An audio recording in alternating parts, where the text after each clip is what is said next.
ఆ గెట్టు నీది ఈ గెట్టు నాది, పైకి పెద్దోడు ఉండాలా కిందికి చిన్నోడు ఉండాలా, పెద్దోనికి జ్యేష్ఠ భాగం కింద ఓ 2 గుంటల పొలం ఎక్కువ పెడుతున్నావు, ఇంటి బరువు బాధ్యతలన్నీ వాడే మోసిండు, అటెంక మీరు లొల్లి పెట్టుకోవద్దు అని అమ్మ నాయనలు శల్క పొలాలు పంచిపెట్టేటోళ్ళు కొడుకులకు. నోటి మాట తప్ప నోటు పత్నాలే ఉండేవి కావు. ఇక రాను రాను సాదా బైనామీలు వచ్చిన లెక్కలన్నీ కాగితాల మీదే ఉండే.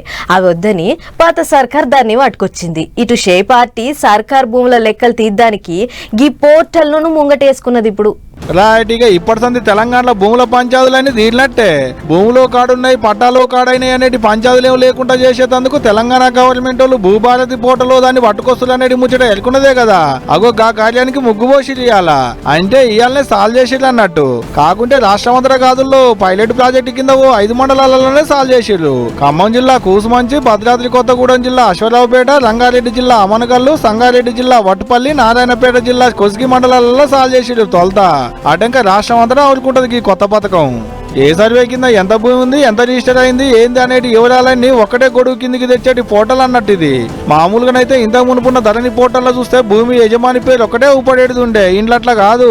యజమాని పేరు, ఖాతా నెంబరు, సర్వే నెంబరు, అనుభవదారా, పట్టాదారా, సర్కారు భూమా, పట్టా భూమా, వారసత్వం కింద వచ్చిందా లేకుంటే కొన్నదా, ఇట్లా అన్ని వివరాలు చూపెడుతుందట.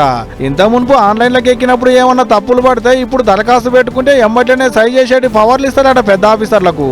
ఏ పని ఏడికొచ్చిందో ఎప్పటికప్పుడు మెసేజ్ వస్తుందట రైతుల ఫోన్లకు. ఏ భూమి దాచిపెట్టేది ఉండదు. సెల్ ఫోన్ లో వెబ్సైట్ తెలుసుకుంటే మొత్తం చూసుకోవచ్చట నువ్వు.